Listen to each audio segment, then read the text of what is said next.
started, I think we all need to get to a baseline, which is that we all love food, right?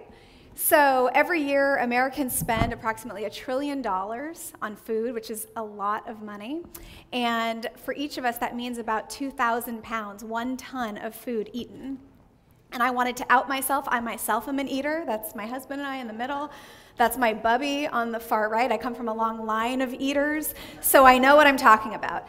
And most of us eat every day, and we appreciate our food, we enjoy our food. Some of us enjoy it a little bit too much, and we often don't think about the source. And one of the things that I've spent a lot of time thinking about, as Daniel mentioned through my work, is something called economic adulteration. So economic adulteration, which is a very boring term, or food piracy, which is a really exciting term, is the fraudulent intentional substitution or addition of a substance in a food or beverage product for financial motivation.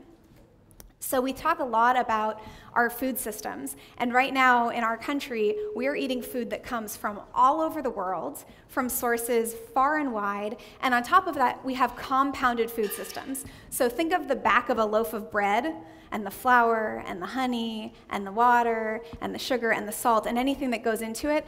Most of those food sources are sourced from different, not just regions, different countries, different time zones, and it gets very, very complicated. So the reason that I know about this and the reason that I'm obsessed with this is that I became a lawyer for Palm Wonderful. And Palm Wonderful hit the market in about 2005, and the folks who started it put a lot of money into advertising, and they realized that most Americans didn't even know what a pomegranate was when they started. And by 2007, there was pomegranate juice everywhere, and they were making, frankly, a lot of money. And all of a sudden, there was a ton of pomegranate juice on the shelves, like magic. 100% pomegranate juice. And we knew at Palm what we sold ours for, and then we saw competitors selling theirs for half the price, for the same amount, or sometimes double that amount.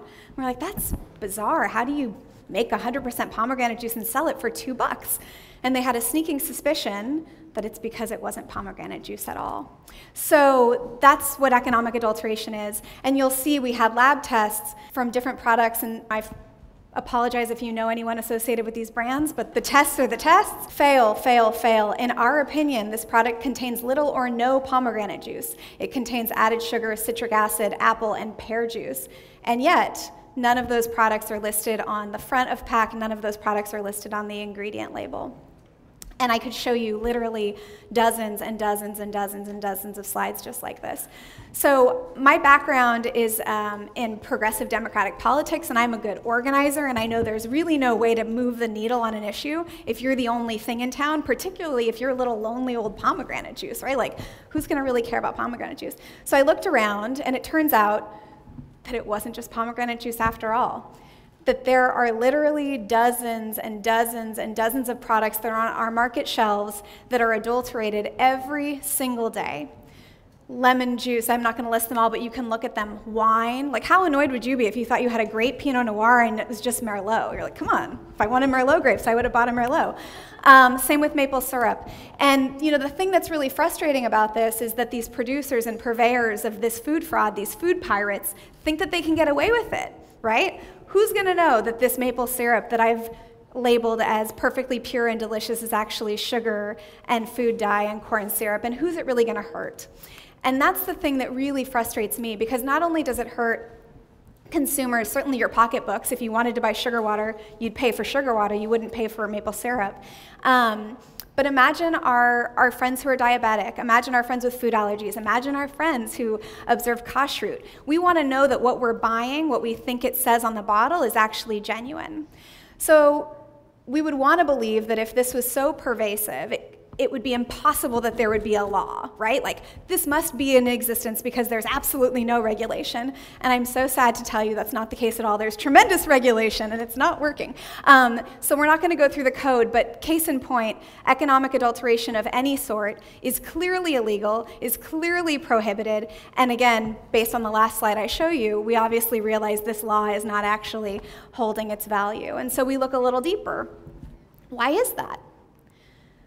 So we have so many enforcing bodies for food law in this country. There are 15 at the federal level alone. There are over 400 state agencies. We don't have that many states, all right? There's 50 states, 400 state agencies dedicated to fighting food fraud. And then on top of it, there's industry itself. Like for me, I was working for Palm Wonderful for the pomegranate industry, fighting this crusade. So there are good guys, but there are also a lot of bad folks. And the same food scientists who are trying to help on the good side have their counter demons who are doing so on the bad side. So what we end up is, anyone who works in a hospital is familiar with this diagram, this Swiss cheese model of causation, right? So there's enough holes that are turning all at once that we have a lot of bad product getting through. And I would go to Washington, I'd go to Sacramento, I'd pound the pavement, and I felt like we had to get through to regulators, and it wasn't working. So then I thought, well, if we go to the court of public opinion, there has to be, a lot of people who would be as upset as I am about this. And it must be that there's just no one who knows. And then I looked in the press, and I realized it was all over the press. Who remembers horse meat in Europe, right? The beef industry went wild for like 30 seconds and then everyone forgot about it. There wasn't some call to arms to say we need to know what's in our food and this is going to lead to lasting change. There's a fantastic book about olive oil and how this is so pervasive in the olive oil industry. You can get this stuff, and a lot of people have been exposed to it on television and magazines, and yet the needle is not moving. Our food system is getting bigger and bigger and bigger, and the problem's getting wider and wider and wider. And this, for me, was pretty depressing because I wanted to believe that people wanted change. And so knowing that the regulations aren't enough, that industry is not enough, that media is not enough, I asked myself, well, what do you do? And I realized, hopefully, all of us are eating at least 3 times a day, and my belief is that the more people who know about this, the more people that I can talk to about this, the more converts I'll have, right, to be my army of fighting food fraud. But I had to figure out a way to make it personal for people, because just saying it's in your food didn't feel close enough. And 2 years ago, it hit me like a bolt of lightning that our community is actually exposed to economic adulteration at higher proportions than perhaps other communities, because every year we look to honey as a symbol during Rosh Hashanah. And honey, unfortunately, is actually one of the highest adulterated products in the world. In the United States alone, we eat, I'm not kidding, I know this is a high, but it's real. We eat 180 tons of honey in the United States. That's 360,000 pounds of honey. That's 1.3 pounds of honey per person. So it's a ton of honey, and I would hypothesize that Jews are eating even more of it because of our Rosh Hashanah consumption. So shul by shul, bina talk by bina talk, my hope is that the Jewish community can really be at the forefront of changing the tide of economic adulteration in the United States. And you look at these fundraisers and they're so well-meaning and they've got these great honey themes, and I just cringe because I'm almost positive in a country that only produces 39% of its own honey, 61% is imported. I know that shuls are getting honey that isn't honey, right? That ain't honey. So how do we talk about this? How do we educate ourselves? And how do we maybe move the needle a little bit? So my takeaways for 5775. First, know your vendors. This is us at our rehearsal dinner, my husband and I. That's the beekeeper who we know. That's the honey that we just passed out.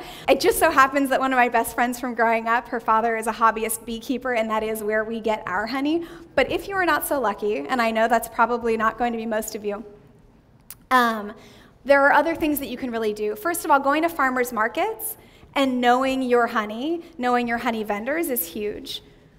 Looking to companies that you trust, right? Like if you have a brand that you know that they do the best X, they're probably going to do the best Y. And again, the domestic supply is far less adulterated than the foreign supply. Unfortunately, the honey coming from China is just sugar, water, and dye. And the Chinese market really is most of the foreign market. So I would highly recommend looking for domestic. And also, it seems like such a duh thing, but look for bees, right? Like, bees and honey go together, and if you're in a situation where you can actually see the hive or see the bees, that is probably going to mean you're getting better stuff. Know your food. So often in the United States, in our generation, I don't think we trust ourselves. And if you were to smell a rose, you know what a rose smells like. If somebody put something underneath you that smelled like gasoline, You would say, like, come on, that's not a rose. I know that's not a rose. I know what a rose smells like. But unfortunately, we've been fed a diet, oftentimes not realizing that it is adulterated as we've grown up, so we don't know what food tastes like. So find people, whether it's at the farmer's market or other groups that you trust, where you know the food is true food, authentic food, and taste it, and then compare it. And I guarantee you, if somebody did a blind taste test for me with pomegranate juice, I could knock it out every single time. Like, I know what's not real. And the same is true for olive oil. You just know that can't be real olive oil once you've tasted the good stuff that kind of bites your throat, right? And someone gives you something that's clearly canola oil, label it as olive oil, call BS on that. So know your food and feel empowered, and know that you should trust your taste buds more than a label from someone that you don't know.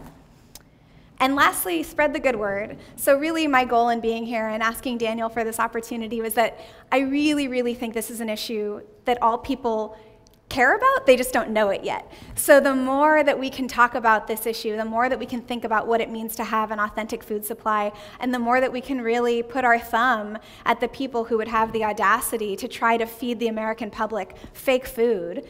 We don't want their dregs anymore. Thank you for asking. If we're paying for something, it's because we deserve the right to get what we've bought. And I would hope that you would encourage your family, your friends, and your shuls this Rosh Hashanah to think about this similarly. So thank you.